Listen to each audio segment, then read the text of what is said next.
Hey everybody, I'm Ryan. Today I'm going to talk about the Pioneer metagame with data taken primarily from Magic Online Challenge Top 32s and Prelim 4.0 and 3.1. So technically this is a winner's metagame, but I think it's pretty reflective of the decks that you'll be playing online or at your local tournaments. Without further ado, let's jump into the data. Pioneer has been slowly figured out, or at least inbred kind of, as time has gone on without any huge major tournaments. Because only 7 decks really had enough results to put them as like their own category on the metagame. Everything else I put in the other category.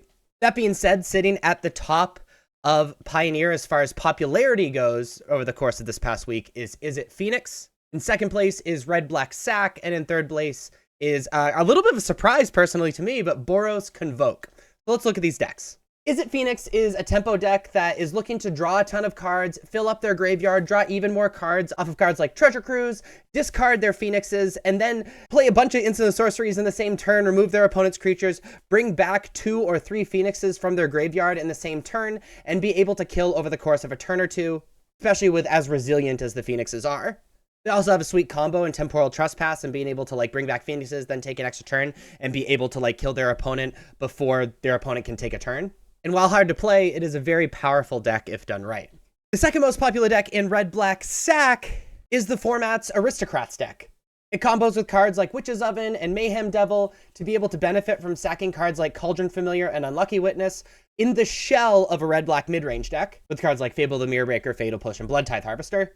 This deck is very powerful when you have the correct combination of cards, but sometimes can falter when you don't. Boros Convoke is a very all-in sort of aggro combo deck. It plays a bunch of 1-drops and things that make a bunch of tokens and multiple creatures for not a lot of mana, and then plays 2 awesome Convoke cards in Venerated Loxodon and Knight Errant of Eros to be able to draw a bunch more cards, make their guys really big, and then play Reckless Bushwhacker type effects, especially with the new card from Wilds of Eldraine, whose name sort of escapes me at the moment, Imidane's Recruiter, to be able to pump their team and jam for a lot very, very quickly.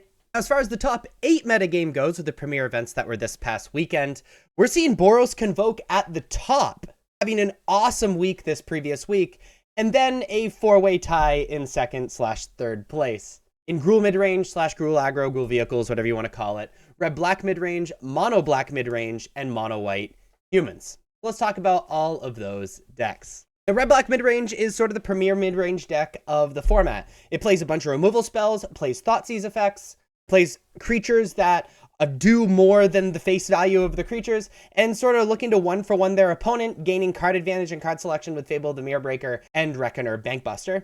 Mono Black Midrange has a similar style, but is more all in on the value aspect of it, cutting Fables of the Mirrorbreakers and Bloodtithe Harvesters for cards like Invoke Despair and things like that. Mono White Humans, I think, is the premier aggro deck of the format, playing a bunch of really cheap human creatures that synergize with one another, make each other really, really big, and just attack for a ton.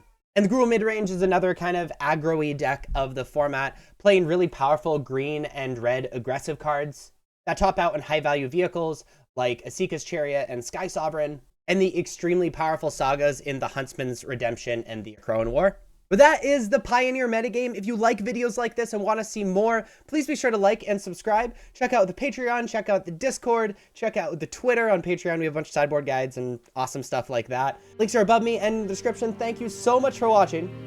I'll see you next time. Bye-bye.